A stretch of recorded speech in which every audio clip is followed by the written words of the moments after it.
Entonces, bueno, el día de hoy vamos a trabajar con este tema que es el manejo integral de plagas. Es un tema bastante importante, principalmente en este tema de la agricultura ecológica, ¿no? Es un tema que hay que tener en cuenta siempre para que nuestro sistema productivo pues esté en buen estado y podamos mantener una productividad constante, ¿no? Y bueno, a lo largo de la charla les voy a ir tratando de platicar acerca de las diferencias que puede haber entre los manejos que se dan entre los diferentes tipos de agricultura, ¿no? Por ejemplo, la agricultura ecológica y la agricultura convencional, que es la que generalmente utiliza agroquímicos para su manejo, ¿no? Para este manejo que vamos a mencionar el día de hoy. Entonces, bueno, vamos a avanzar perdón, antes mencionarles que la información que vamos a ver a continuación está en esta página que está aquí al inicio, en esta diapositiva, y ustedes pueden consultarlo para ver un poco más, para ahondar más en este tema, ¿no? Entonces, bueno, primero que hay que tener en cuenta es qué es el manejo integral de plagas. El manejo integral de plagas, que se le conoce como MIP, se realiza haciendo un uso adecuado e integral de estrategias para proteger los cultivos ante ataques de plagas. Y bueno, las plagas pueden incluir enfermedades, hierbas malas, que son las que conocemos, ¿no? Que le decimos hierbas malas, pero en realidad son plantas arbences. E insectos, ¿no? También pueden incluir virus, hongos, bacterias que también pueden llegar a ser un problema, un serio problema en nuestros sistemas productivos. Perdón, ahí nos escuchamos bien, no hay mucho ruido ambiental. ¿Sí me escuchan bien o se...? Sí, sí se escucha bien. Sí hay ruido, pero sí se escucha bien. Pero mi voz sí se escucha bien, ¿verdad? Sí. Ok, es que como estoy aquí en una zona donde se da varias clases, hay un poquito de ruido, pero bueno, cualquier cosa me avisan, por favor. Sí. Muy bien. Entonces, bueno, es así de manera, a grosso modo, esto es lo que es un manejo integral de plagas, ¿no? Vamos a ir viendo que este manejo de plagas, pues lo vamos a hacer, como les decía, bajo un esquema o bajo una perspectiva de la agricultura ecológica, ¿no? Que son, y generalmente las estrategias que vamos a llevar a cabo son estrategias orgánicas. Y es importante mencionar de que en ningún momento vamos a tratar de fomentar el uso de agroquímicos, ¿no? Ya que, como ustedes saben, es nocivo para la salud y es perjudicial para el medio ambiente, ¿no? Entonces, tratando de evitar esta situación, vamos a tratar de hablar de las estrategias orgánicas o ecológicas que se llevan a cabo para el manejo integral de plagas en nuestros sistemas productivos. Entonces, bueno, algo muy importante que hay que tener en cuenta es saber qué es una plaga, ¿no? O qué es lo que se le considera como plaga en esas circunstancias. Y bueno, una plaga es un conjunto grande de organismos, animales o vegetales. Incluso también, como les decía, pueden ser hongos, bacterias, inclusive virus, que van a atacar a nuestra plantación o a nuestros sistemas productivos o a nuestras plantas en general, ¿no? Y bueno, los daños pueden incluir aquellos que interfieren con el crecimiento productivo y bueno, que las plantas tengan un estado de salud favorable, ¿no?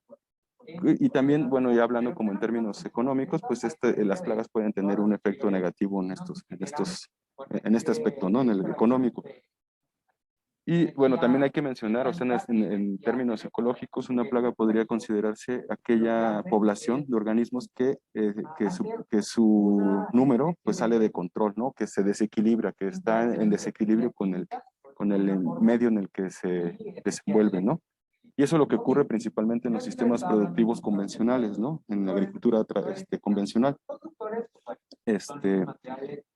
En estos sistemas, los sistemas convencionales de agricultura, como son sistemas simplificados, pues es muy fácil de que este tipo de organismos, que en otras circunstancias no son una plaga como tal, pues se conviertan en ello, ¿no?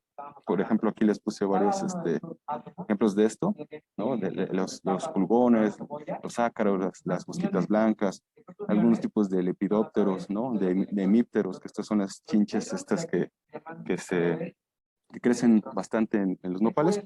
Todos estos bichos en un sistema ecológico o en un ecosistema normal están presentes, ¿no? Y de hecho deben de estar presentes para que haya un equilibrio. Sin embargo, como les menciono, en la agricultura convencional, pues estos se salen de control porque estos sistemas han sido simplificados y han sido modificados de tal manera que favorecen que ciertas poblaciones de organismos se disparen, ¿no? Entonces aquí en la imagen podemos ver una población de orugas, de mariposas, pues que obviamente están en desequilibrio porque muy seguramente los reguladores de estos bichos pues ya no están presentes en los sistemas, ¿no? Entonces eso es lo que sucede principalmente en los sistemas convencionales y eso es uno de los principales problemas que estos tienen, ¿no?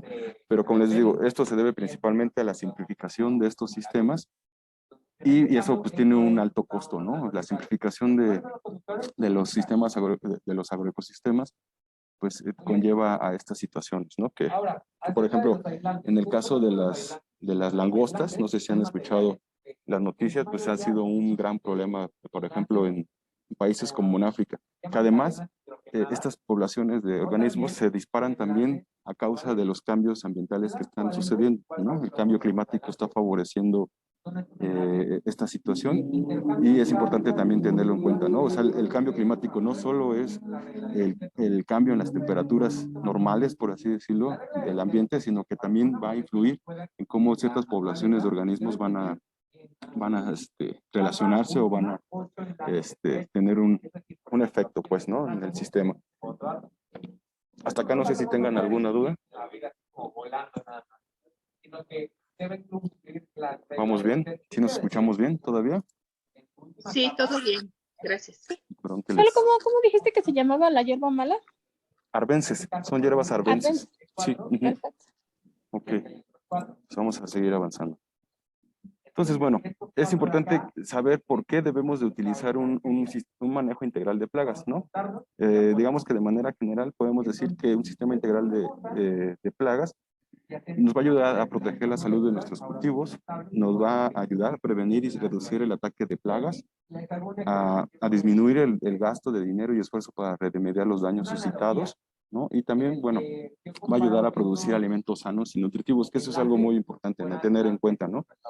Como les decía, en los sistemas convencionales de agricultura, cuando se utilizan agroquímicos, pues esto de producir alimentos sanos y nutritivos, pues es bastante relativo, ¿no? Incluso yo podría mencionar de que pues los alimentos que se producen a través de estos sistemas, pues no son alimentos como tal, ¿no? Digamos que en todo su sentido de la palabra, pues, ¿no? De que es un alimento.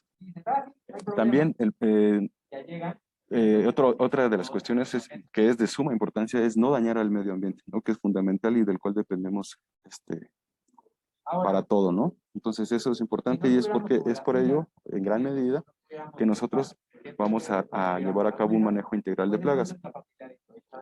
También es importante mencionar cuándo se debe utilizar un sistema integral de plagas y esto es bueno, hay dos tipos de controles muy importantes y que ya les había mencionado la clase pasada. Uno de ellos es el control preventivo, ¿no? Que como les mencionaba, muchos de los biopreparados que estuvimos platicando la clase pasada tienen que ver con esta prevención de enfermedades, ¿no? Que eso es clave en todos los sistemas complejos, ¿no? Como es el caso de un huerto. Y bueno, también vamos a implementarlo cuando se trata de un control curativo, cuando ya es una situación en la que la plaga o la enfermedad pues nos ha rebasado de alguna forma y que tenemos que actuar, ¿no? Entonces, es principalmente en estos dos momentos cuando debemos de utilizar un sistema integral de plagas, ¿no? Tanto en el control preventivo como el control curativo, ¿no?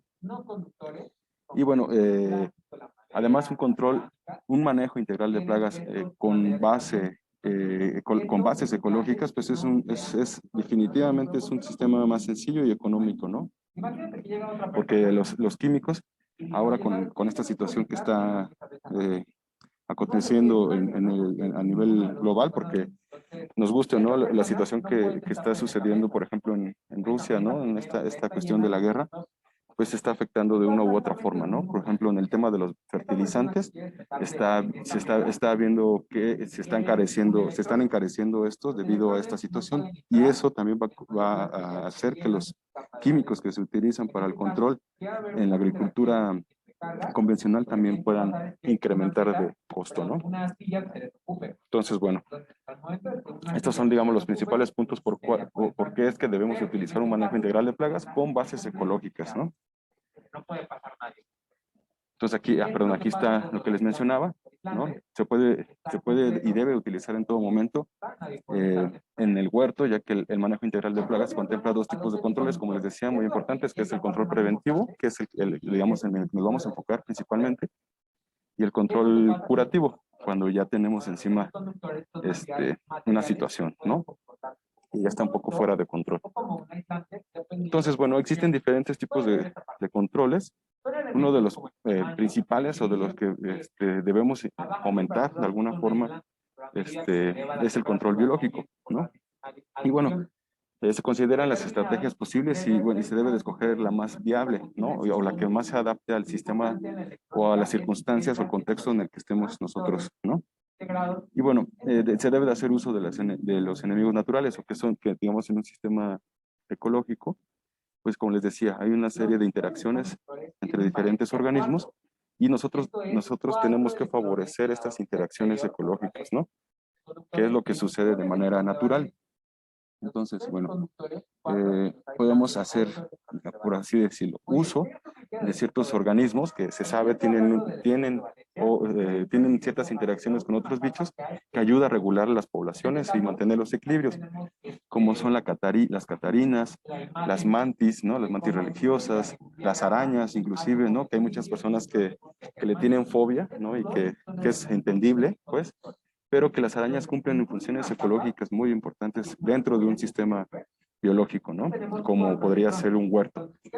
También, darle cabida a otros organismos como avispas, ¿no? Como inclusive roedores, como se ve aquí, que todos ellos cumplen una función, ¿no? Tienen una función y ahora sí que tienen un propósito en ese sistema complejo. Entonces, bueno, inclusive, por ejemplo, acá se menciona, ¿no? ¿Qué estrategias se pueden tener para controlar cuando los roedores, por ejemplo, están desequilibrados? Pues podemos adoptar un gatito, ¿no? Y esto nos va a ayudar a regular las poblaciones de estos bichos, ¿no? Voy a hacer una pequeña pausa para moverme del lugar, porque creo que no hay mucho ruido. Permítame tantito.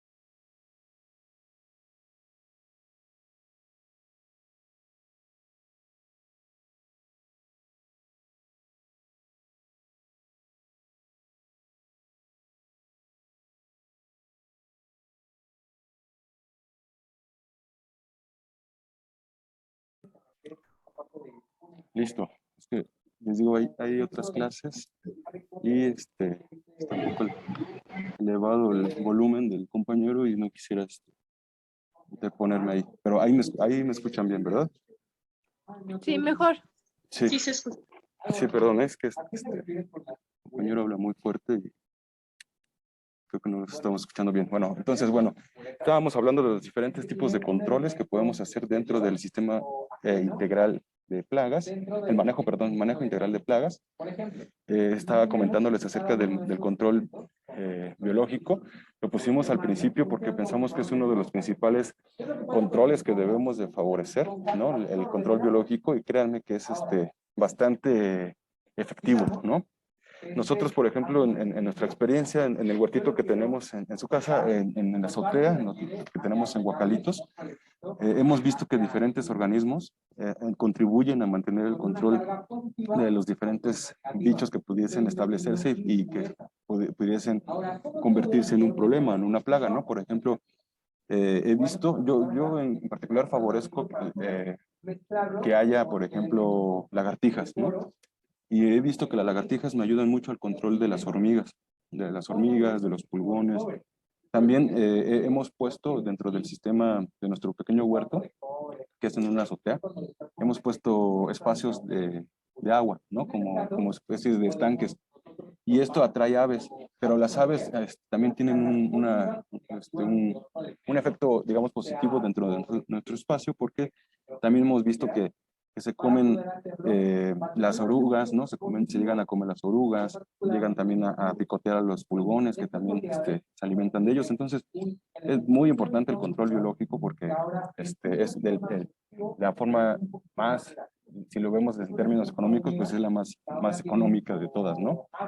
Pero bueno, todos estos controles que vamos a mencionar a continuación, pues también tienen esta particularidad, ¿no? De que en el aspecto económico, pues es bastante bueno, positivo, ¿no? Entonces, bueno, el control cultural es un conjunto de labores dentro del huerto para reducir el ataque de plagas, ¿no? Entonces, hay diferentes actividades culturales que nosotros le llamamos. Y bueno, una de ellas, por ejemplo, es la preparación del suelo, ¿no? Esta labor consiste en remover el suelo de adentro hacia afuera para sacar los insectos perjudiciales que viven debajo de la tierra y permiten que el sol, y también remover la tierra va a ayudar que el sol también tenga un efecto sobre algunos bichos que pudiesen generar algún problema, ¿no? Por ejemplo, nemátodos, bacterias, hongos, ¿no? Que son bichos que no les gusta estar directo al sol, ¿no? Entonces, es importante hacer de vez en vez este tipo de labores, ¿no? De remover el suelo, ¿no? O sea, si tiene cierto sentido, ¿no? Pero tampoco hay que excedernos, ¿no? Y bueno, también como menciona acá, las aves también se alimentarán de estos insectos perjudiciales, ¿no? Que, por ejemplo, aquí estamos hablando de las gallinitas ciegas. No sé si ustedes han escuchado de estos organismos, los han visto. ¿Todos conocen las gallinas ciegas? ¿Las han visto en algún momento? No. Sí, sí, sí me ha tocado. Sí. Sí. Ahí quien nos platicaba que nunca ha visto una gallinita ciega, no saben, no. No. Son como blancas y Sí, una son parte como blancas. amarillita. Sí, la cabeza, ¿no? Como la parte de la cabeza es más oscura, ¿no?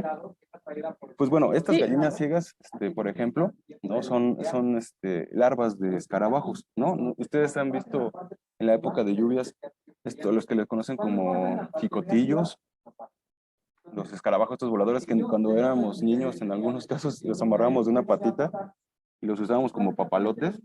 Sí, eso sí.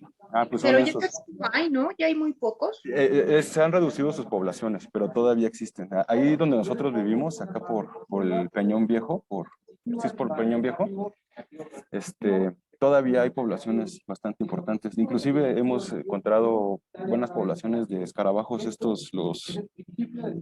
me fue su nombre, pero son verdes, metálicos, hermosos, preciosos. Pues muchas de esas gallinitas ciegas son esos bichos, ¿no? Entonces, a mí en particular no me gusta eliminarlos, prefiero darles como su espacio, pero bueno, en algunos casos se puede llegar a ser un problema, ¿no? Acuérdense de que les platicaba, cuando estamos hablando de una plaga es cuando la población de un bicho en cuestión está fuera de control, ¿no? Está en desequilibrio. Entonces, si ustedes consideran que la población, por ejemplo, de las gallinitas ciegas no está en desequilibrio, pues a lo mejor no es tan perjudicial que haya uno que otro en sus sistemas, ¿no? Les digo, deben de estar presentes todos los bichos porque así se mantienen los equilibrios, ¿vale? Entonces, eso es importante tener en cuenta. Ver en qué momento realmente podemos considerar que es una plaga o no. Eso es algo que es clave, ¿no? Para que también ustedes sepan qué tipo de control es el que deben de tener más presente, ¿no? Por así decirlo. ¿Sí? Entonces, bueno, no sé si hasta acá tengan alguna duda, comentario, sino para seguir avanzando. Según yo sabía que esas se comían las raíces, ¿es cierto? Sí, pueden llegar a comerse las raíces, pero lo que yo sé es de que, por ejemplo, inclusive las cochinillas, que son que para ciertos procesos son muy buenos en el suelo, pueden llegar a comerse las raíces, ¿no? Pero lo que sé es que estos bichos se alimentan ya de la materia en descomposición. Eso quiere decir que si estos bichos se están alimentando de tus plantas, muy probablemente las raíces estén enfermas, que a lo mejor es causado por otro tipo de organismos, ¿no? Pueden ser bacterias, hongos principalmente, y entonces es por eso que estos bichos tienen la facilidad de atacarlo, ¿no? Entonces, Con hay que razón. tener en cuenta esa situación, ¿no? Ujú. Sí, Gracias. ok. Entonces, bueno. Los gusanitos que tienen así como mucho, bueno, que le llaman 100 pies o 1000 pies, o no sé, ¿esos son buenos? Sí, sí, sí. Para el suelo son buenos porque su principal función es alimentarse de la materia orgánica en descomposición, es decir, son bichos detritívoros. Todos los bichos detritívoros son aquellos que se alimentan de los restos de otros organismos, ya sean vegetales o animales, y que este metabolismo que tienen, lo que va a favorecer es la formación de suelo, ¿no? Sin embargo, cuando están en desequilibrio, como les he estado mencionando, pueden convertirse en un problema, ¿no? Yo he estado leyendo al respecto, por ejemplo, de las cochinillas, porque a mí una vez me encontré en un video en YouTube de que era un productor de lechugas que mencionaba que las cochinillas eran así una peste, ¿no? Para su huerto. Pero ahí primero lo que identifiqué es de que su sistema productivo era un monocultivo de lechugas y estaba llevado a cabo bajo el esquema convencional, es decir, el uso de agroquímicos, el suelo estaba desprovisto de materia orgánica, ¿no? Entonces todo eso contribuye a que estos bichos pues se conviertan en un problema, ¿no? Porque pues imagínense, si no tienen nada que comer, pues obviamente se tienen que alimentar de algo, ¿no? Y entonces pues buscan de qué se puedan alimentar. Y en este caso, pues, se alimentaban de las lechugas del productor, ¿no? Pero eso porque él lo favoreció. Si él de vez en cuando metiera materia orgánica al suelo y generara las condiciones para que esos bichos se mantuvieran haciendo su función principal, que es la formación del suelo, no tendría por qué haber sufrido esta situación, ¿no? Entonces eso es algo muy importante que hay que tener en consideración. Pero sí, también he leído que algunos tipos de milpies, los que se llaman diplópodos, ahí para que lo busquen luego en Google, diplópodos se llaman estos, que son muy parecidos a las cochinillas, también pueden llegar a convertirse en un problema, pero cuando el contexto en el que se encuentra pues es desfavorable para ellos, ¿no? Ustedes piénsenlo, si ustedes necesitan alimentarse, pues se van a alimentar de lo que puedan, ¿no? Porque pues la supervivencia es algo que es uno de los principales motores, ¿no? Para hacer las cosas. Entonces, pues eso es lo que sucede. Si tu suelo está desprovisto de materia orgánica, pues van a buscar una fuente de esto, ¿no? ¿no? Y no van a distinguir, ¿no? Porque primero está su supervivencia, ¿vale? Entonces eso es algo que tenemos que tener en cuenta y es una forma también de entendernos y de entender a estos organismos, ¿no? ¿Sí, más o menos? Sí, gracias. Algo de lo que hago cuando llega a ver un poquito más de la cuenta, pongo el café, bueno, fertilizo con café y noto que ya después desaparecen, se van, digo, no Sí, todo. también puede ser. Sí, también Ajá, y puede ser. eso me ha servido. Gracias. Sí, como un dispersor, ¿no? Así para que ahuyentarlos también puede ser. Que también te digo, lo que puedes hacer es incorporar más materia orgánica a tu suelo, a tu maceta, a tu huacal, donde estés, donde tengas a tu planta, y te aseguro que eso va a evitar que se coman a tu plantita en cuestión, ¿no? Ok, muchas gracias. No, ¿de qué? Entonces, bueno, este es el control cultural. Hay diferentes labores que se deben de hacer. Por ejemplo, otra de ellas es hacer rotación de cultivos, que también es algo muy importante dentro de la agricultura ecológica. Y bueno, esta labor consiste en sembrar una variedad diferente a la anterior en un espacio determinado dentro del huerto, ¿no? Entonces, para llevar a cabo con éxito esta labor, primero se debe de clasificar los cultivos actuales, ¿no? Sí, actuales dentro del huerto, con atención a su ubicación, ¿no? Y también, por ejemplo, aquí en el esquema lo que se ve es eso, ¿no? Esa rotación de cultivos, ¿no? Por ejemplo, tú iniciaste, digamos que estás trabajando en un huacalito. Tú en tu huacal, primero sembraste una lechuga, ¿no? Entonces, una vez que cosechas esa lechuga, lo que se recomienda es que siembres otra planta distinta a esta, ¿no? Porque hay diferentes razones, ¿no? Una de ellas es que la lechuga tiene una alimentación diferente, por ejemplo, a la hora de una zanahoria. Inclusive crece diferente a esta, ¿no? O sea, la forma en la que crece, en la que se adapta al suelo son distintas. Entonces, esto ayuda a que por ejemplo, en el caso de los nutrientes, pues no se agoten, ¿no? Porque la lechuga va a consumir un tipo de nutrientes particulares y si o ciclo tras ciclo estás sembrando lechugas, pues muy seguramente te vas a acabar los nutrientes que la lechuga requiere y esta no va a crecer, ¿no? En algún momento va a dejar de crecer, ¿no? Y va a ser un problema. Entonces, en ese sentido, es que en ese y en otros sentidos, pues, es que se recomienda mucho hacer esta rotación de cultivos, ¿no? Que pongas, ya que pusiste la lechuga, al siguiente ciclo pongas zanahorias, al siguiente ciclo pongas, por ejemplo, una planta de fruto o de flor, ¿no? Como jitomates, chiles, berenjenas, ¿no? Con la idea de y también con la idea de que, por ejemplo, si tienes plagas, si hay una plaga particular de la lechuga, porque a nosotros nos han atacado una oruga, que es la oruga de la col, pero que también le encantan las lechugas. Entonces, si tú todos los ciclos les das lechuga, pues obviamente ese bicho, esa plaga, pues se va a establecer ahí, pues dice, pues aquí, de aquí soy, aquí me quedo, y de aquí tengo todo lo que necesito, ¿no? Tengo alimento, tengo ¿cómo se llama? Tengo un hogar, ¿no? Porque también lo usan para hacer sus capullos.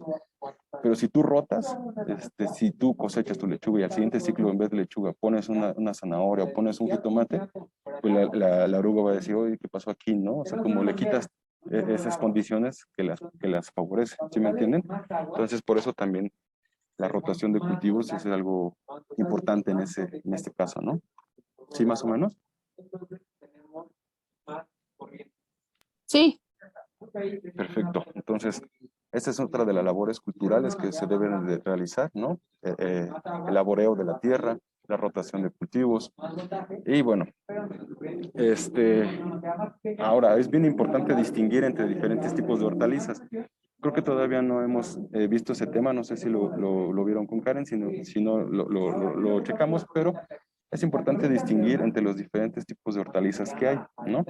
Pues hay diferentes formas de clasificarlo, inclusive lo puedes clasificar por colores, por tamaños y muchas cosas, ¿no? Pero una de ellas, por ejemplo, una forma de clasificar a los tipos de hortalizas que existen, que son parte de nuestros alimentos, pues están las hortalizas de raíz, ¿no? Por ejemplo, los nabos, la zanahoria, los rábanos, las remolachas. Están también las hortalizas de hoja, por ejemplo, las lechugas, el repollo o la coliflor, ¿no? La selga, la espinaca, la arúgula, que son de hoja, ¿no? Las hortalizas de fruto, que son los tomates, los chiles, el pepino, la berenjena y todos estos, ¿no? Los que producen frutos. También podemos clasificarlo como hortalizas de flores, ¿no? Es decir, que la parte vegetal que vamos a consumir en este caso, pues son sus flores. Por ejemplo, está el brócoli, la coliflor, me parece que los espárragos, no estoy seguro, no me hagan mucho caso, pero a eso me refiero, ¿no? O sea, como qué parte del vegetal vamos a consumir, ¿no? Esa es como la clasificación que les estoy mostrando acá. Y es importante distinguir esta situación porque, como les digo, esto nos va a ayudar a que nosotros podamos hacer una mejor rotación, ¿no? O sea, una mejor rotación en el sentido de que vamos a tener más claro cómo hacer esto, ¿no? Porque además tienen que considerar, como les decía, que los diferentes tipos de plantas pues tienen consumos de nutrientes distintos, ¿no? Obviamente los nutrientes que requieres para una hortaliza de hoja, pues a lo mejor son menos respecto a una hortaliza de fruto, ¿no? Como el jitomate. Obviamente para generar un jitomate, un fruto, pues se requieren muchos más nutrientes, ¿no? ¿Sí me entienden? Sí, más o menos. ¿Queda clara la idea? sí, sí, de hecho nos lo había explicado esta Karen, Karen, perfecto. sí, Ajá. y nos había enseñado un diagrama de cómo ahora sí que sembrar varios cultivos y después hacer la rotación de ambos. Bueno, Muy de bien. todos los 4 que tuvieras ahí.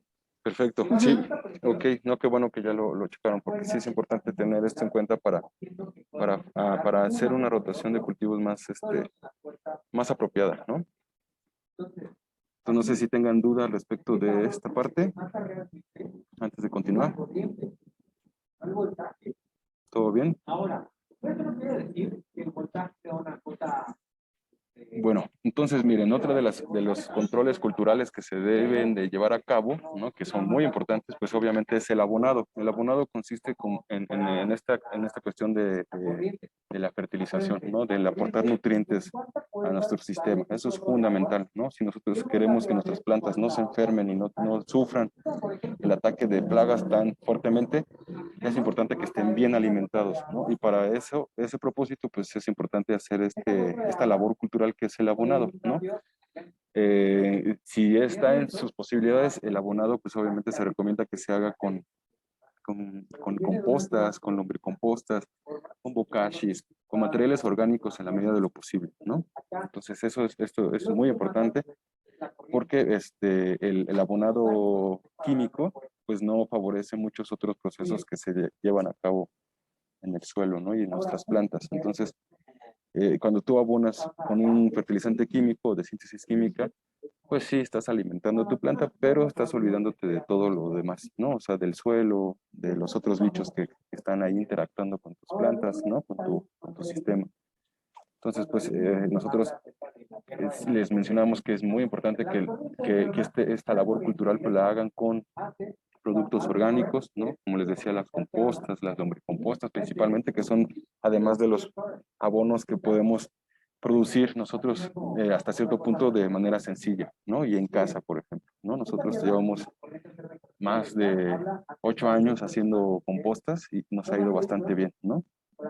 Entonces, es posible hacerlo, pues, con los mismos residuos que salen de casa y el costo muy accesible, ¿no? Inclusive, en algunos casos, bajo ciertas circunstancias, créanme que, pues, hasta costo cero, ¿no?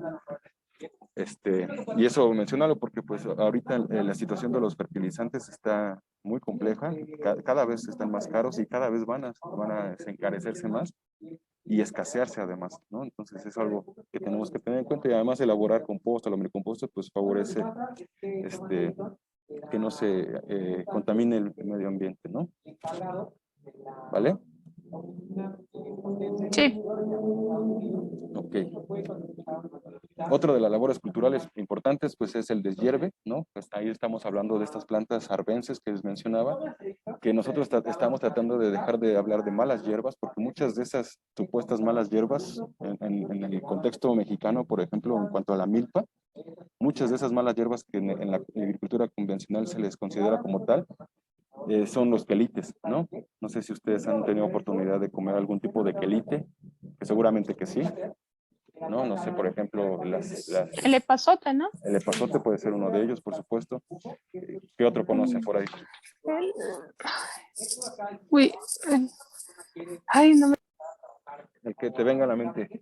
Los quintoniles, Los que se hacen capeados, el guatzontle, ¿no? el guasón, ese. Exactamente. Pues es todo ese tipo de hierbas que en la agricultura convencional, ¿no? La agricultura química, son consideradas malas hierbas, pues para otras culturas, por ejemplo, como les decía, en el caso del contexto mexicano de la milpa, pues son alimentos, ¿no? Entonces, pues hay que tener en consideración eso, ¿no? Que muchas de esas malas hierbas son quelites, ¿no? Como ¿cómo se llama? Se me fue el nombre, las que se hacen con carne de cerdo y en salsa verde.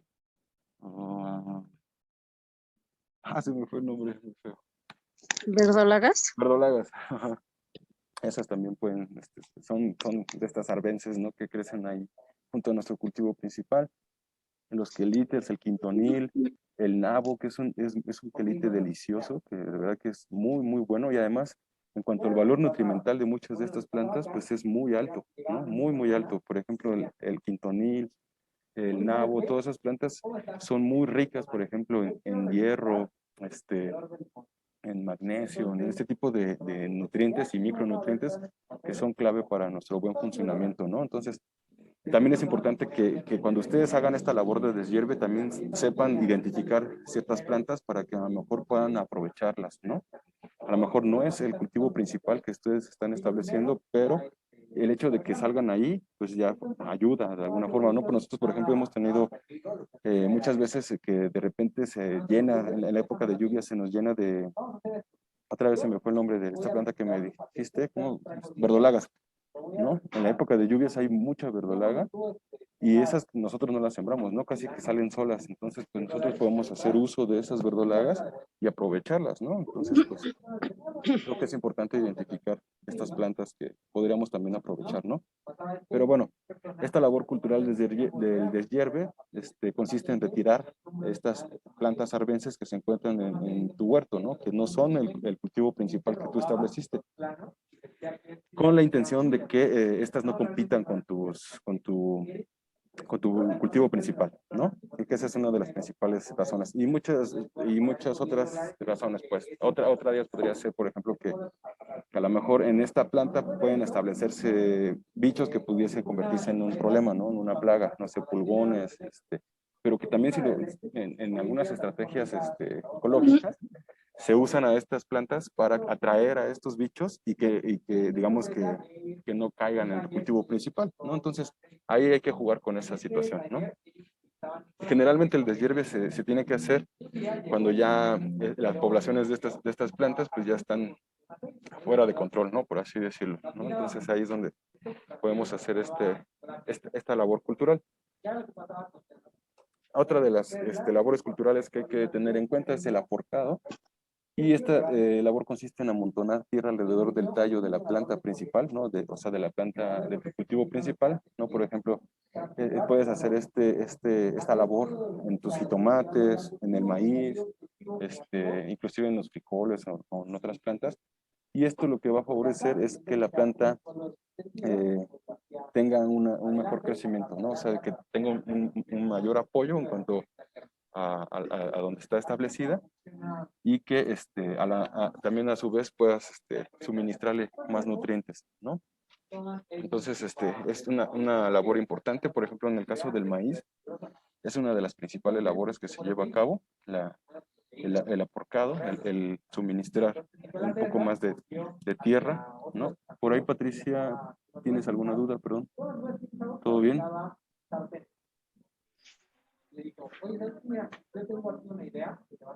¿No?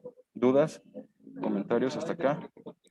Sí, el aporcado se puede hacer como, ponle que tienes tu jardincito y tienes el pasto y lo que quitaste se lo puedes poner como en un arbolito, algo así. O solo es tierra para plantas pequeñas. No, también le puedes hacer a los árboles, ¿no? Pero en el caso, cuando ya estamos hablando de un árbol maduro, por así decirlo, ya no necesitas hacer tanto esta labor, ¿no? Generalmente esto se hace para plantas de portes más pequeños, ¿no? Como el maíz, el Ah, para cosas tomate. pequeñas. Sí, sí, sí, porque un árbol, o sea, ya bien establecido, con sus Ya no lo raíces, requiere. sí, ya no lo requiere, ¿no? Porque además, Vale. por ejemplo, en el caso del maíz, no sé si ustedes lo han notado, pero si tú, por ejemplo, vas aporcando el tallo del jitomate, va generando más raíces, ¿no? Más y más raíces. Y eso no sucede en los árboles, entonces por eso no creo que sea no que no sea recomendable, pero no creo que tenga un efecto real, ¿no? En tu planta. Ujú. Ok, entonces este es el aporcado. También algo importante dentro de las labores culturales, pues es el cambio de fechas de siembra, ¿no? Esta labor consiste en sembrar a destiempos, ¿no? También con la intención de que, porque también ciertas plagas, ciertos bichos que se convierten en plagas, pues tienen bien marcadas sus épocas, ¿no? Su fenología. Entonces, cuando tú haces una siembra a destiempo o cambias como los tiempos de siembra, también puedes así como, ¿cómo decirle? Despistar al enemigo, ¿no? Por así decirlo, ¿no? Entonces, también puedes hacer esta labor, ¿no? O sea, a lo mejor tú sabes que en la época de lluvias, pues se favorece que se incremente la abundancia, no sé, de pulgones o de algún tipo de oruga, ¿no? Entonces, tú te adelantas a la sembrar o retrasas un poco ese proceso, ¿no? Para que el bicho en cuestión no tenga chance de establecerse, ¿no? Entonces, también este cambio de fechas de siembra, siempre y cuando estés dentro del tiempo o el rango de tiempo que puedas sembrar cierto tipo de planta, pues puedes hacer esto, ¿no? Esta variante, esta modificación, ¿no? Siempre hay rangos de tiempo y de muchas cosas para que tengas tu chance de moverte, ¿no? También la poda, hay muchas plantas que les gusta, o que les favorece que haga cierto tipo de podas, ¿no? Y bueno, esta labor consiste en cortar o podar hojas o partes de la planta que estén enfermas, por ejemplo, también eso es importante tener en cuenta, por ejemplo, en los frutales, en el jitomate, pues hay que estar haciendo esta labor cultural de la poda para quitar aquellas partes de la planta que ya no les sirven realmente para su mantenimiento, ¿no? Entonces, ustedes tienen que identificar estas partes de las plantas que consideren ya no va a tener un efecto real en la planta en cuestión, ¿no? Entonces, también, por ejemplo, se hacen cierto tipo de podas para favorecer la formación de flores, ¿no? O de ramas que van a formar flores, o en el caso de los frutales, como se ve en la imagen, y también eso es importante tener en consideración, ¿no? Porque la planta pues tiene varios tipos de crecimientos, ¿no? Dentro del crecimiento vegetativo, pero tú puedes ayudar con la poda a que este crecimiento se vaya hacia la formación de flores, ¿no? O la formación de ramas, ¿no? Dependiendo de lo que se requiera, ¿no? Entonces, esta es otra de las labores culturales que debemos de tener en cuenta, a tener en cuenta en nuestro sistema productivo, ¿no? También dentro de esta labor, pues es importante, por ejemplo, si tú estás eliminando partes vegetales que están contaminadas con hongos, bacterias o virus, ¿no? Que ustedes vean que está enferma, pues esa parte de la planta, pues es importante desinfectar sus utensilios una vez que hayas llevado a cabo esta labor, ¿no? Hay que utilizar, pueden utilizar cloro, pueden utilizar agua con cenizas, pueden utilizar algún tipo de jabón desinfectante, alcohol, ¿no? Ahora sí que el desinfectante que sea de su preferencia y que ustedes sepan que tiene un efecto, ¿no? En ese sentido, ¿no? También he escuchado que es bueno cuando podas, ponerle canela o bicarbonato ahí donde cortaste. Sí, sí, sí, también ayuda. Por ejemplo, la canela se sabe que tiene un efecto antimicrobiano y puede inhibir el crecimiento tanto de hongos como de virus, de bacterias, ¿no? Entonces, por ejemplo, a mí lo que me gusta mucho hacer cuando hago podas en mis jitomates es que tengo a la mano un poco de cenizas y en vez de dejar la herida abierta, lo que hago es untarle un poco de cenizas y además de que le ayuda a que no se establezcan hongos o bacterias que puedan enfermar a mi planta, le sirve como nutriente, ¿no? Entonces a mí me gusta mucho utilizar las cenizas. Sin embargo, no la recomiendo para todo tipo de plantas, ¿no? Porque por eso yo lo llegué a hacer también, por ejemplo, en mentas, y las quemé, ¿no? Las quemé porque es demasiado potente. Pero en cuanto a plantas arbustivas como jitomates, chiles, berenjenas, estas plantas, te recomiendo ampliamente el uso de cenizas, ¿no? Que además según yo, es un material que puedes tener accesible, o sea, que es muy accesible, pues. Ay, voy a apagar el micrófono tantito, ¿eh? ¿De quién? De Pati. Perdón, ¿eh? Bueno, ahí estamos bien, nos escuchamos bien, perfecto, ¿todo está bien? Sí, mejor. Ok, perdón, ¿eh?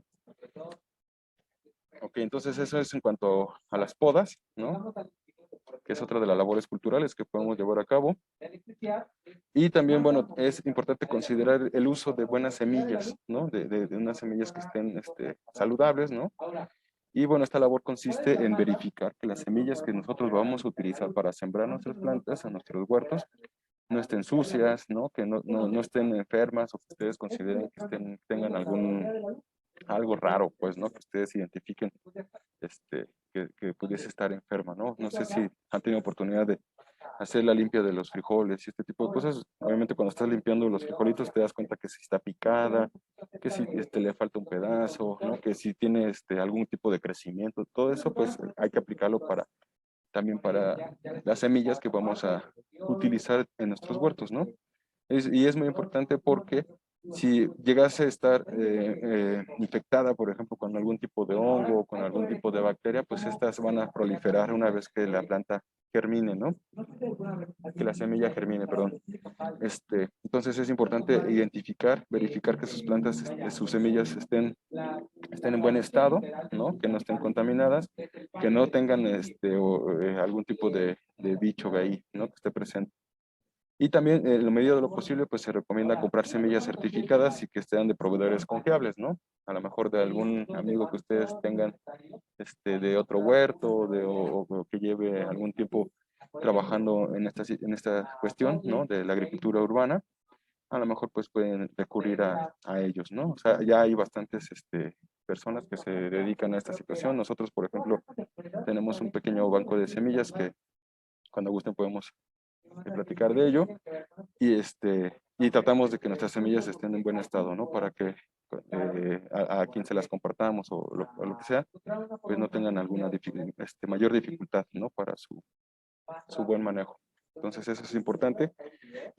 Como les decía, hay ya muchos compañeros que se dedican a la generación de semillas certificadas y que créanme que es porque en este caso pues sí hay que invertir un poquito, pero créanme que es una muy buena inversión, ¿no? O sea, que tú compres semillas que sepas que son de productores confiables es bastante bueno. Y más aún, si ustedes saben de que esas semillas tienen un tipo de proliferación que se les dice proliferación abierta, ¿no? Que eso quiere decir pues que cuando tú compras esas semillas puedes obtener semillas de esas plantas, ¿no? O sea, cuando las reproduzcas y si las llevas a esta fase de producción de semillas, esas semillas te van a servir para siguientes ciclos, ¿no? Eso es lo que también hay que considerar cuando compramos semillas, ¿no? Porque muchas de las semillas que están en el mercado son variedades que o son híbridas o son semillas que ya no van a poder tener que vayas a poder reproducir, ¿no? Entonces, esas no convienen tanto, pero afortunadamente sí se pueden encontrar semillas que puedan reproducirse, ¿no? Que tú puedas reproducir, ¿no? Eso es algo importante también a considerar. En ese Ujú. punto, perdón, Dime, yo, dime. yo tengo un cherry y el año pasado me dio muchísimo, muchísimo. Sí. Y guardé semillas, Ujú, y volví a sembrar y me volvió a dar. ujú. ¿Cuánto tiempo me pueden seguir reproduciendo? ¿Cuánta generación o cuánto cultivo, cosecha, no sé cómo se llamará? Con certeza no sé cuánto tiempo te pueda seguir dando, o sea, que tú puedas seguir teniendo esa productividad, ¿no? Porque si tú reproduces una misma planta una y otra vez, sí se reduce su vigor genético, por así decirlo. No es como a lo mejor es un ejemplo muy burdo, pero es como si tú tuvieras hijos con tus primos y tus primos y así, ¿no? O sea, como ese tipo de situaciones, ¿no? Entonces va reduciendo como la diversidad genética y sí va a llegar un punto en el que a lo mejor no es tan favorable utilizar esas semillas, ¿no? Lo que podrías hacer ahí en ese caso es tratar de conseguir un cherry parecido y que se crucen, ¿no? Para que mantengan este vigor genético, ¿no? Porque sí, yo sí me he encontrado, nosotros teníamos un jitomate, un cherry amarillo, y me pasó esa situación, ¿no? De que yo guardaba ciclo tras ciclo sus semillas, pero no lo combinaba con otro cherry, ¿no? Para mantener este vigor genético, esta diversidad genética para que no hubiera este problema, ¿no? Eso fue como un error mío. Entonces, no sé cuántas generaciones van a pasar antes de que empieces a ver que empieza a reducir su productividad, ¿no? Eso con certeza no lo sé, pero si tú usas una semilla ciclo tras ciclo, a lo mejor sí puede ser que haya esa situación, ¿no?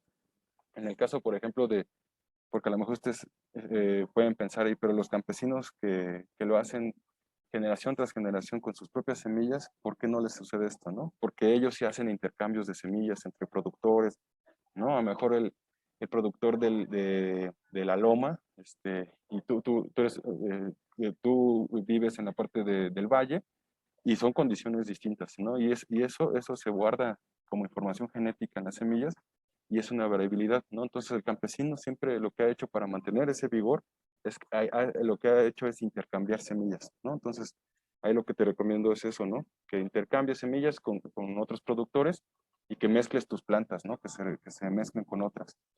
Eso es favorable para esta cuestión de la diversidad genética, ¿no? pero Ok, te digo, y la mezcla entonces sería sembrar, por ejemplo, un cherry amarillo con la que yo tengo, ¿así se fortalecería o cómo se hace? ajá, con el tuyo y tratar de conseguir uno Sí. parecido, ¿no? De alguien, de Ujú. otro productor o inclusive un cherry muy, muy parecido, aunque no sea amarillo tal vez, porque se van a conservar los rasgos, ¿no? Ok, Que sean dominantes y tratar de que se mezclen para que no se reduzca esta variabilidad. ok, la mezcla es en la siembra, pues, Sí, sí, ahí sí, ya siembro. que estén las Ok. florecitas del jitomate, ahí tú puedes combinarlo, e incluso lo puedes hacer a mano, pero si está en un lugar abierto, las abejas van a hacer la chamba, ¿no? O los polinizadores que haya. Ujú. Ujú. Ok, Sí, gracias. sí, no, ¿de qué? Ok, entonces otra de las labores culturales importantes que podemos llevar a cabo es el uso de tutores. Esto aplica para cierto tipo de plantas, ¿no? Por ejemplo, las plantas como jitomates, como calabazas, pepinos, melones, berenjenas, inclusive chiles, pues es favorable en muchas de las ocasiones ayudarles, ¿no? A que mantengan una postura tal, ¿no? Por ejemplo, en el caso de los jitomates, como se ve en la imagen, como muchas veces digamos, la planta es más pesada de lo que el tallo pueda soportar, pues estas pueden llegar a caerse, ¿no? Y al estar en contacto directo al suelo, pues pueden enfermarse más fácilmente. Entonces, en ese sentido, pues lo que pueden hacer ustedes es ayudarles con estos tutores, ¿no? Eh, pueden ser diferentes materiales, pueden utilizar madera, algún tipo de hilo, ¿no? Hilo cáñamo, este, ¿cómo se llama? Rafia, eh, o cualquier otro material vegetal que les pueda ayudar a este propósito, ¿no? Que es ayudar a que tengan un mejor soporte la planta para que no se caigan, no se vayan a romper. Inclusive ahorita, por ejemplo, que están fuertes los vientos, el uso de tutores en algunos tipos de plantas pues ayuda mucho a que éstas se mantengan en buen estado, ¿no? Ahorita, no sé si ayer se percataron, pero hizo mucho aire en un momento del día. Y, por ejemplo, sí, No, que sí, sí, sí, sí hizo muchísimo. Se cayeron varias cosas acá. sí, sí, sí, y eso pues por ejemplo, un jitomate que no tenga un buen tutor, pues puede ser muy perjudicial, ¿no? Inclusive lo puede romper y acabar con él. Entonces, en ese caso, pues es importante el uso de tutores. También para que tengan un mejor desarrollo, ¿no? Pues, por ejemplo, que es este tipo de tutorado, ¿no? Que es como un tipi o algo así, como una casita de estas este, como tipo casa de campaña, pues ayuda mucho, por ejemplo, a plantas como los frijoles, las habas, los chícharos, ¿no? Que son como, o sea, su naturaleza es ser plantas rastreras, pero si tú no quieres que se enfermen tus plantas, es mejor que las mantengas en alto, ¿no? Entonces, pues estas estructuras pueden ayudar a que se establezcan de mejor forma, ¿no? Entonces, es una manera. Por ejemplo, esta otra imagen lo que representa son plantas de uvas, ¿no? Que también ayudan a que se vayan acomodando de cierta manera, que también ayude pues a la planta tanto al soporte como a que los factores ambientales estén más presentes en toda la planta, ¿no? Entonces, por ejemplo, que el sol les llegue de mejor manera, el agua, el aire, ¿no? Entonces, el uso de tutores también en cierto tipo de plantas, pues es recomendable. Obviamente, pues al uso de tutores se recomienda principalmente en plantas de portes arbustivos, ¿no?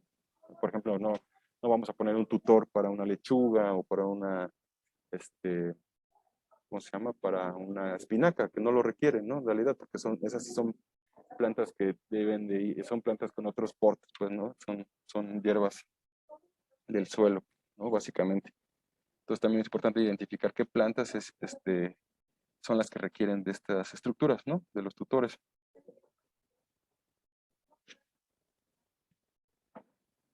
Ok, Una pregunta, di- di- maestro. dime. Sí, Este, ¿De qué material son los tutores? ¿Es madera o qué se puede poner? sí, te decía que puedes utilizar madera, puedes utilizar carrizos, ¿no? Que también, no sé si los conocen, los carrizos que son como tipo bambú, ¿no? Que es un tipo de bambú.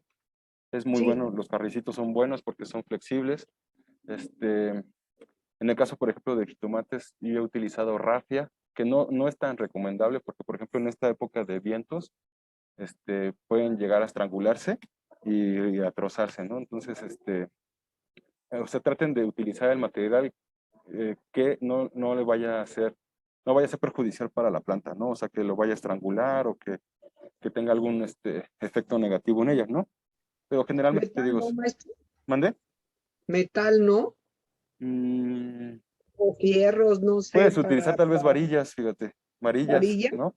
Ajá, Ajá, sí. alguna Gracias. varilla, o sí, algún metal, pero que tú consideres que no le vaya a hacer perjudicial a la planta, ¿no? Y que tengas a la mano, porque, o sea, la varilla está bien cara. Entonces, comprar Sí, varillas sí está medio cañón, ¿no? ajá, sí, Ujú. gracias. Sí, ¿no? ¿De qué? Ok. Espérame tantito. Ya no quiere avanzar. Ahí está. Bueno, eso es en cuanto a los controles culturales, ¿no? Que hay muchos otros, pero estos son los principales, ¿no? Los que les acabo de mencionar. Otro tipo de control o de controles que se puede tener dentro de este manejo integral de plagas es el control manual o físico, ¿no? Entonces, por ejemplo, si tú tienes un pequeño huerto, un pequeño sistema productivo, eh, tú puedes hacer este control manual, ¿no? Por ejemplo, de insectos, ¿no? O sea, a lo mejor tus jitomatitos se empezaron a llenar de pulgones y en vez de que les pongas que el químico, que el biopreparado, que no sé qué, a lo mejor lo más sencillo que podrías hacer es con la mano retirar estos bichos y eliminarlos, ¿no? Entonces, a eso se refiere un poco cuanto al control manual y físico, ¿no? O sea, eh, que si no está fuera de tu alcance, pues lo puedas hacer tú mismo, ¿no? O sea, quitar, por ejemplo, eh, eh, partes de la planta que estén dañadas, les digo, algún tipo de insecto que se esté estableciendo. Ustedes constantemente deben de estar revisando sus plantas porque este control manual y físico lo puedes hacer muy fácilmente y si no hay tantos bichos que se hayan establecido, pues es mucho más sencillo, ¿no? O sea, en cuanto tú veas al primer pulgón que veas, pues ni modo, lo quitas y lo apachurras por ahí, ¿no? Entonces, es bastante sencillo y obviamente pues se va a hacer más difícil hacer esta labor si tu sistema es más grande, ¿no? Ahí es cuando ahí sí necesitas un tipo de ayuda, ¿no? Por así decirlo, en este caso biopreparados o otro tipo de controles, ¿no? Pero cuando ustedes, cuando esté a su alcance, ustedes pueden hacer esta labor, ¿no? De quitar algún tipo de insecto que estuviera ahí generando algún problema, ¿no? O partes de la planta que esté dañada, ¿no? También, por ejemplo, es importante identificar a las plantas que estén dañadas o que ustedes consideren que están enfermas. A lo mejor en esos casos ya no, aunque le pongas abonos, aunque le pongas algún preparado, ya no la vas a sacar adelante. Y lo más conveniente a lo mejor en ese caso pues es retirarla, ¿no? Entonces la retiras y si es posible lo pones en tu composta y que ahí se recicle, ¿no? Ok, entonces pues eso es en cuanto al control manual y físico, ¿no? Literalmente es con la mano, no implica otra cuestión, ¿no? A lo mejor si ustedes son aracnofóbicos o una cuestión así, o no les gustan los bichos, pues utilizar guantes o una cuestión así, ¿no? Para que no esté en contacto directo con el bicho. ¿Ok? Sí, Aquí, por ejemplo, se menciona que cuando tú eliminas plantas que están dañadas o que que tú consideras que tengan que estén ya con alguna enfermedad encima, en general no se recomienda meterlas a la composta, pero si tú haces un proceso de compostaje apropiado, puedes meter estos materiales, porque el proceso de compostaje también implica un proceso de saneamiento del material vegetal que estás compostando, ¿no? Entonces, para mi gusto, puedes ponerlo siempre y cuando hagas una labor de compostaje adecuada, ¿no? Pero si haces un mal compost o composta, pues ahí en ese caso pues no se recomienda utilizar material enfermo, ¿no? Por así decirlo. Por ejemplo, en el caso del maíz, lo que yo he visto mucho, por ejemplo, ahorita con los productores con los que estoy trabajando, es que lo que ellos hacen es que muelen el rastrojo, pero no identifican el rastrojo que viene enfermo, ¿no? Hay un bicho, una bacteria que ataca al maíz, que lo pudre desde las raíces, y ese tipo de material, pues no, obviamente no se recomienda utilizarse, ¿no? Porque va a infectar a otros. Entonces, Ahí lo que les está faltando a los productores es ese manejo, ¿no? Esa atención que deben de tener en cuenta, ¿no? O sea, si ya se percataron que hay un maíz que está enfermo y que no, eso lo eliminas por completo, ¿no? O le das un tratamiento. Lo que nosotros estamos haciendo con el productor que estoy trabajando es que el rastrojo esté enfermo, ¿no? Lo que hacemos, lo asoleamos, ¿no? Lo asoleamos por un buen tiempo para tratar de eliminar todos los bichos que pudiesen estar ahí presentes o que estén siendo parte de un material enfermo, ¿no? El sol pues va a eliminar casi todo tipo de bicho y eso ayuda al saneamiento de este material que puedes después utilizar tanto para elaborar compostas como para introducir directamente al campo de cultivo, ¿no? Entonces, pues eso, o sea, tener siempre esa atención, ¿no? O tratar de identificar apropiadamente ese material vegetal que pudiese tener algún problema, ¿no?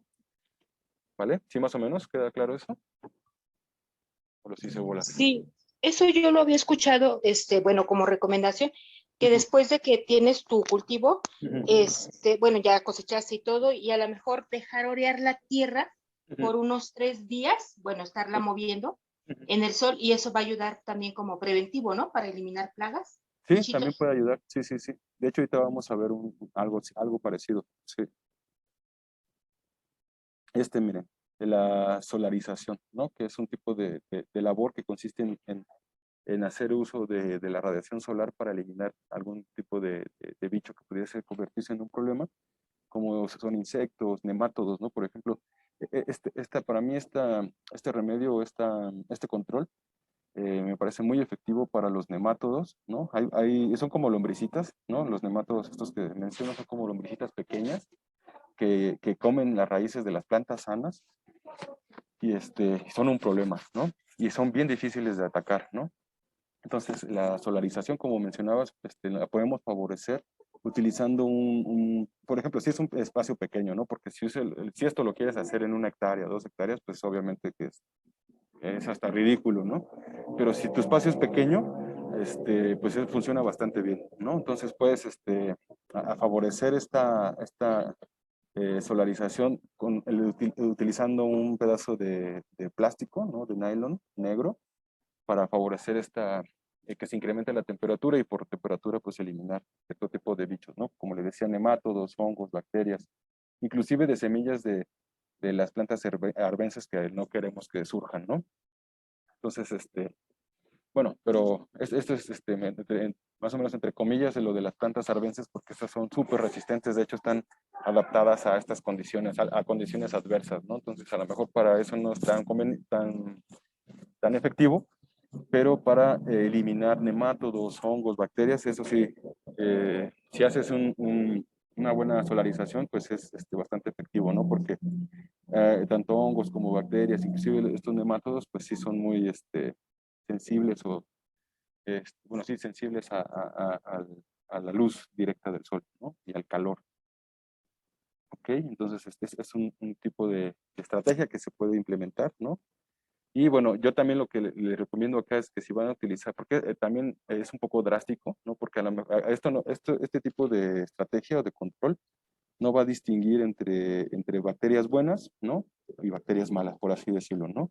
Es como cuando nosotros tomamos un antibiótico, los antibióticos arrasan con toda nuestra microbiota, ¿no? Entonces, a menos que sea un antibiótico de última generación, pero en gran medida los antibióticos acaban con todo, ¿no? No distinguen.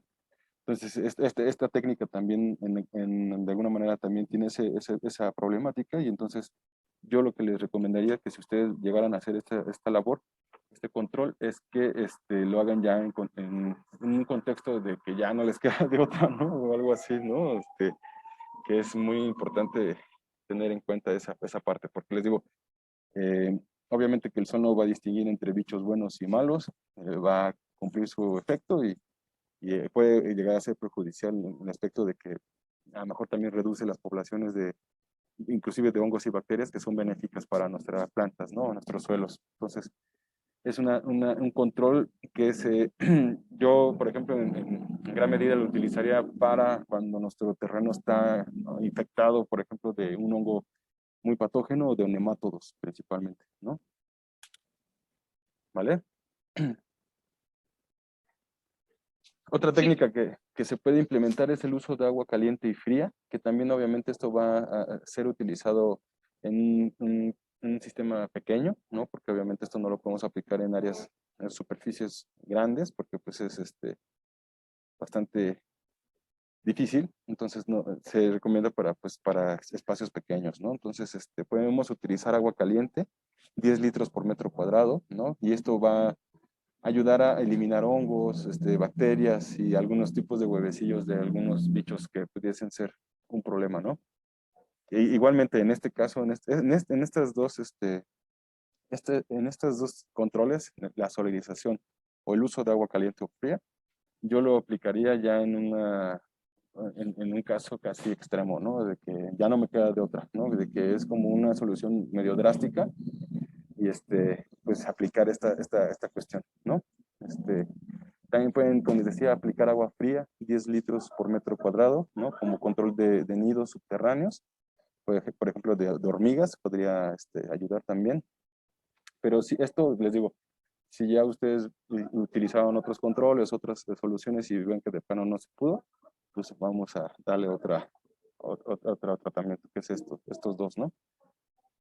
¿Vale? Y pues como les menciono, esto aplica para superficies pequeñas, ¿no? Ok, hasta acá vamos bien. ¿Alguna duda, comentario? no, todo bien, gracias. ¿Todo bien? Muchas gracias. Perfecto. Entonces, déjenme ver, creo que ya casi terminamos, ¿eh? Porque yo la otra vez me colgué y nadie me dijo nada y yo seguía hable y hable. Y, y ahora Karen me dijo, no, es que terminamos las 12. Dije, uy, pero no lo hice a propósito, ¿eh? Bueno, otro de los controles que también es parte de estos controles ecológicos, pues es el control etológico, que tiene que ver con las conductas de ciertos bichos, ¿no? De los comportamientos de ciertos organismos. Y principalmente para este control lo que se implementan son trampas de colores, ¿no? Entonces estas trampas atraen y atrapan a los insectos diurnos principalmente, ¿no? En este caso, porque hay una estrategia parecida, pero para bichos nocturnos. Y bueno, lo que se recomienda es armar trampas de color amarillo, verde, azul, o azul, o inclusive rojo, negro, blanco, porque estos colores van a atraer a cierto tipo de organismos, ¿no? Aquí en la imagen les pusimos el color de la trampa y a los bichos que va a atraer, ¿no? Que van a ser atraídos por estos colores. Entonces, por ejemplo, en el caso de las trampas azules, estas van a atraer a trips, a mosquitas, a ciertos tipos de mosquitas. Pero en el caso del color amarillo es una de las trampas de las más efectivas porque atrae un montón de tipos de bichos, por ejemplo, la mosca blanca, pulgones, minadores, dípteros de diferentes tipos, trips, ¿no? Que son diferentes bichos que se convierten en algún problema, ¿no? Entonces, para su elaboración, ¿no? Para elaborar una trampa de color se requiere de un retazo de nylon o de plástico, ¿no? De aproximadamente de 30 por 40 centímetros. Puede ser circular, puede ser rectangular, cuadrado, ¿no? La forma no influye tanto, pero el color sí, ¿no? Entonces, la forma puede ser la que ustedes consideren, a lo mejor la que sea más estética, ¿no? La que se vea menos fea. Y bueno, este pedazo de plástico va a ser recubierto con aceite, ¿no? De cualquier tipo, ¿no? Puede ser aceite de cocina. También pueden utilizar alguna mezcla como, por ejemplo, de melaza o de miel, ¿no? La idea es que cuando el bicho llegue, se posa en la trampa, pues se quede pegado, ¿no? Entonces, esa es la idea, o sea, que utilizar un recubrimiento que permita que cuando el bicho se posa en la trampa, quede ahí pegado y ya no se vaya, ¿no? Como estas trampas de las moscas que venden en las trapalerías, esas tiras, no sé si las han visto, que es como pegajosa, pues es algo así, ¿no? Ustedes pueden hacer una mezcla pegajosa de algún tipo inclusive de engrudo, o no sé, yo digo que miel, ¿no? Miel o azúcar ayuda bastante, ¿no? Porque el engrudo, una vez que se seca, ya deja de tener este efecto pegajoso, ¿no? pero la miel, la melaza o una preparación de azúcar, a lo mejor tiene más efecto, ¿no? Dura más, pues, efecto pegajoso. ¿Y puede ser un railete? O sea, de También, los colores. sí, sí puede, así como está acá, mira, policromáticos, ¿no? Ok. Ujú, sí, Ajá, sí puede ok. ser así.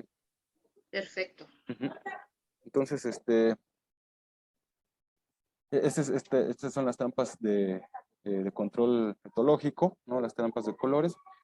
Y bueno, estas se utilizan mucho en los invernaderos, ¿no? Como se ve aquí en la imagen. Son de los principales controles, digamos, ecológicos, por así decirlo, en estos sistemas, ¿no? Que pues, si ustedes alcanzan a ver, pues es un sistema de monocultivo y los sistemas de monocultivo, así que por de cajón, siempre van a tener problemas, ¿no? Porque es un sistema simplificado este, que han eliminado muchos de los controles, por ejemplo, el biológico que vimos al principio, y pues siempre tienen problemas, ¿no? Los monocultivos siempre van a tener problemas. Pero bueno, esta es una estrategia que se están implementando en estos sistemas de monocultivo que no tiene un efecto tan perjudicial en el ambiente, ¿no? Principalmente. ¿Ok?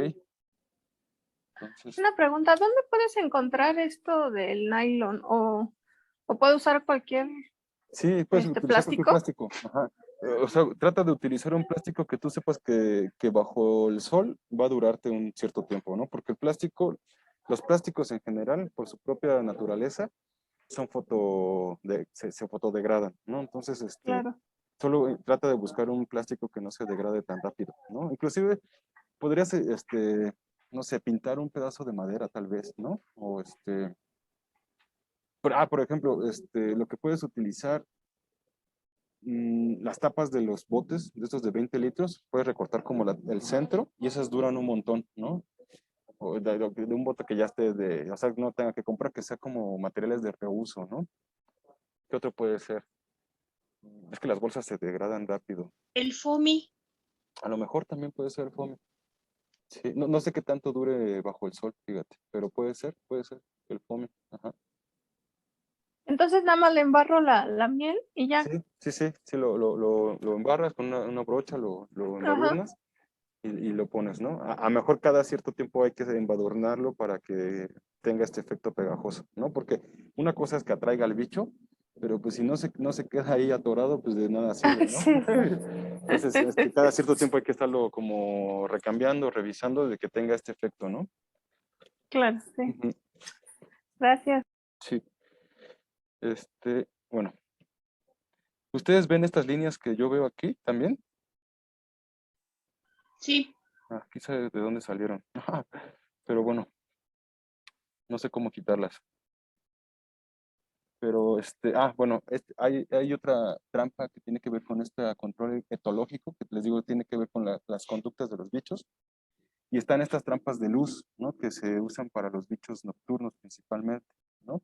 Entonces ustedes pueden poner, es algo muy similar al de acá que estábamos viendo, sin embargo, como estamos hablando de bichos nocturnos, aquí lo que vamos a hacer es tratar de poner un atractor, no un atrayente más bien, ¿no? Que es en este caso la luz, ¿no? Entonces, así como se ve en el esquema, lo que se hace es poner eh, el lugar donde se van a posar los bichitos y atrás de ellos se pone el atrayente que generalmente es es luz, no puede ser una vela, pueden utilizar, hacer una especie de mechero, como se ve aquí, con un frasco y una mecha de las que se usa para las velas, o bueno, como mecha, pues, para que se mantenga encendida. Y abajo de ellos a veces también se coloca una trampa de agua, ¿no? Con jabón, con la idea de que pues, si el bicho se llega a posar ahí, pues se ahogue, ¿no? Se quede ahí, se atore en la trampa de agua. Y se les pone un poquito de jabón porque ustedes saben que el agua tiene cierta tensión superficial, ¿no? Y hay bichos como no son tan pesados que si se posan en el agua, pues no se sumergen y no se quedan atrapados ahí. Entonces, para romper esa tensión superficial, lo que se hace es colocar un poco de jabón, ¿no? Disolver un poco de jabón y cuando llega el bichito en cuestión, se va a posar en el agua, ¿no? O si se cae de aquí a acá, pues es más fácil de que ahora sí que sea absorbido por el agua, ¿no?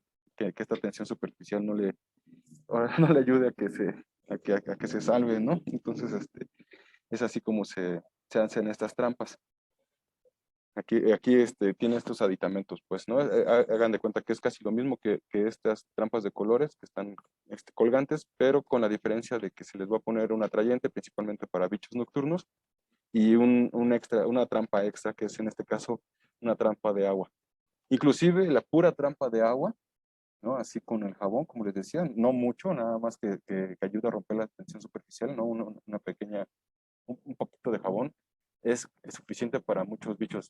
Por ejemplo, nosotros teníamos un cultivo de lechugas hidropónicas y lo que hacíamos para atrapar algunos tipos de bichos de mosquitas que nos eran un problema, era poner charolitas con agua, con jabón.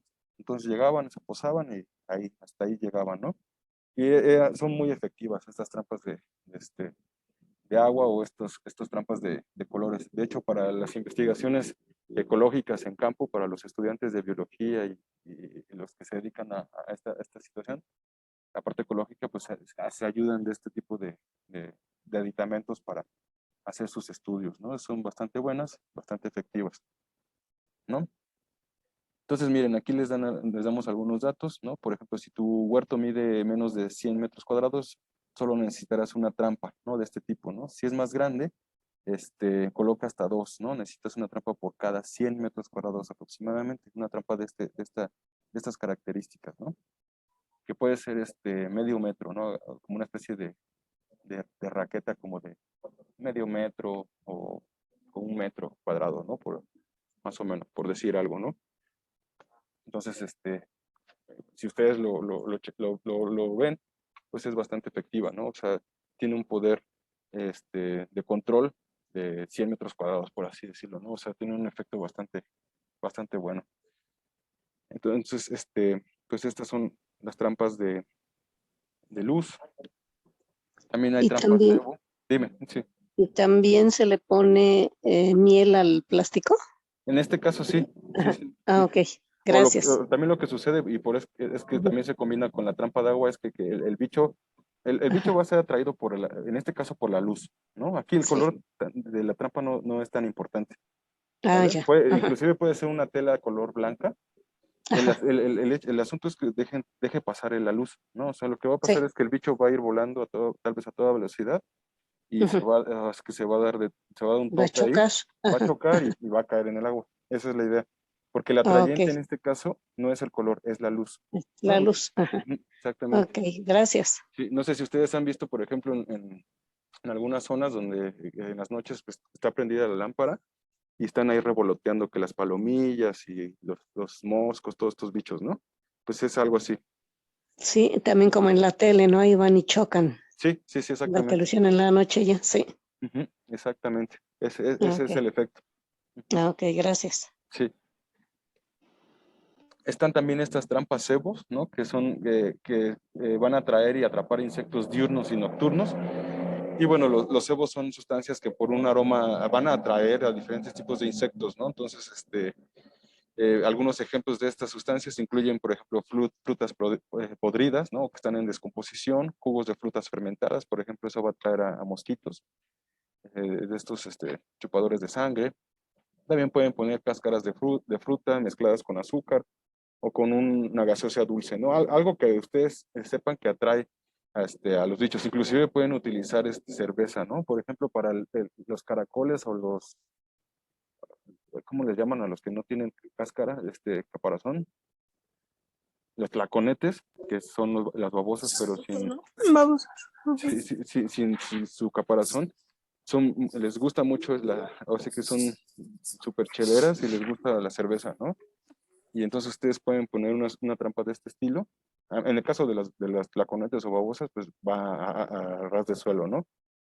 Lo ponen, lo entierran un poco y la babosa va a ir, se va a introducir en esta trampa y ya al siguiente día vas a ver que van a estar ahí sumergidas en la chela y entonces, pues ya las puedes retirar, ¿no? Inclusive tengo varios usuarios bueno, conocía a varios usuarios que me platicaban de que ellos hacían esto y consumían estos bichos, ¿no? Los consumían, que es una fuente de proteínas bastante buena, créanme. Para los que tengan gallinas, pues también pueden dárselas para comer, ¿no? Entonces, pues ahí también pueden tener un uso, por así decirlo.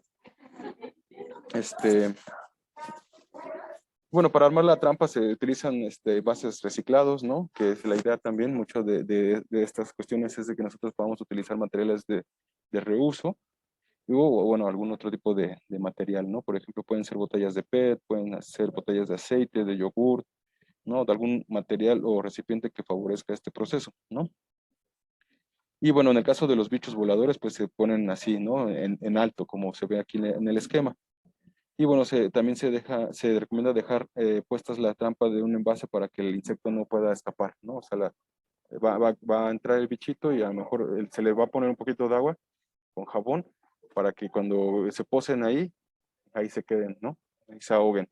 Entonces, como les decía, dependiendo del bicho que tú vayas a querer controlar, va a ser el lugar donde tú coloques a la trampa, ¿no? Si son bichos voladores o que están en el aire principalmente, pues van a ser en las partes altas de tu sistema, ¿no? De tu huerto, de tu jardín, donde estés implementando esta trampa.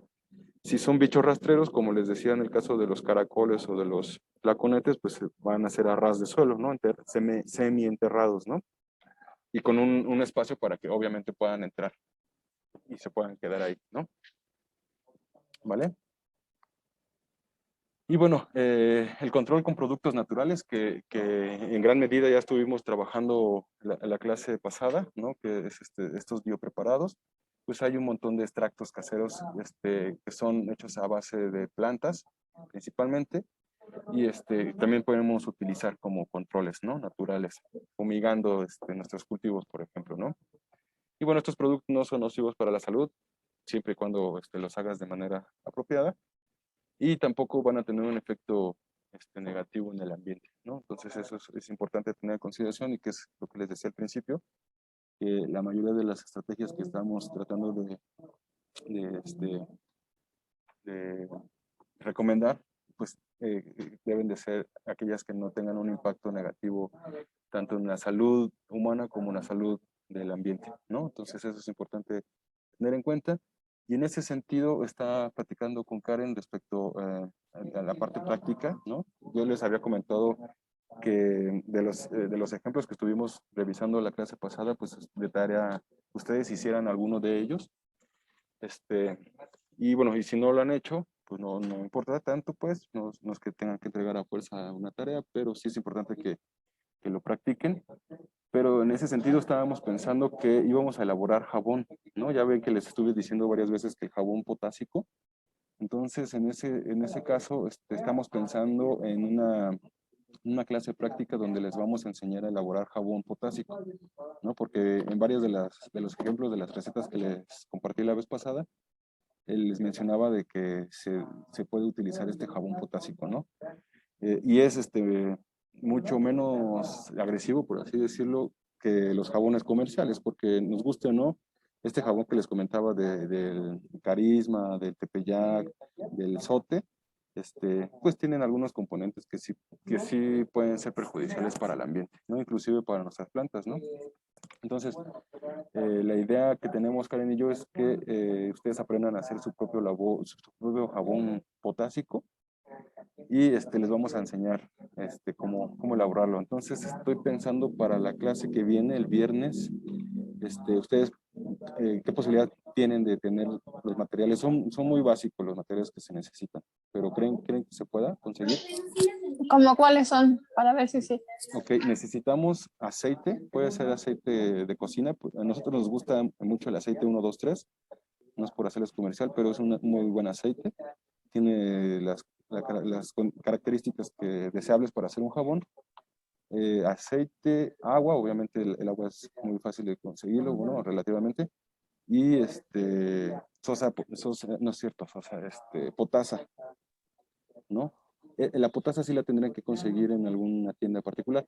Nosotros les podemos decir en dónde, ¿no? Dónde conseguimos la potasa. Es una tienda que se llama BioAley. Lo voy a poner acá en el chat para que lo tengan. ¿Ese jabón es el que le llaman comúnmente jabón en frío? Sí, es jabón, es una saponificación en frío. Sí, Exacto. Ajá. sí, sí, sí. Ok. Sí, Para, yo, perfecto. dime. Encantada. Estaría padrísimo que lo pudiéramos hacer el viernes. O déjeme platico con Karen para que si no darles más chance para que consigan los materiales hasta el miércoles, pero ustedes me avisan, ¿no? Porque en esta tienda que les pongo acá, Viva Ley, ustedes pueden conseguir la potasa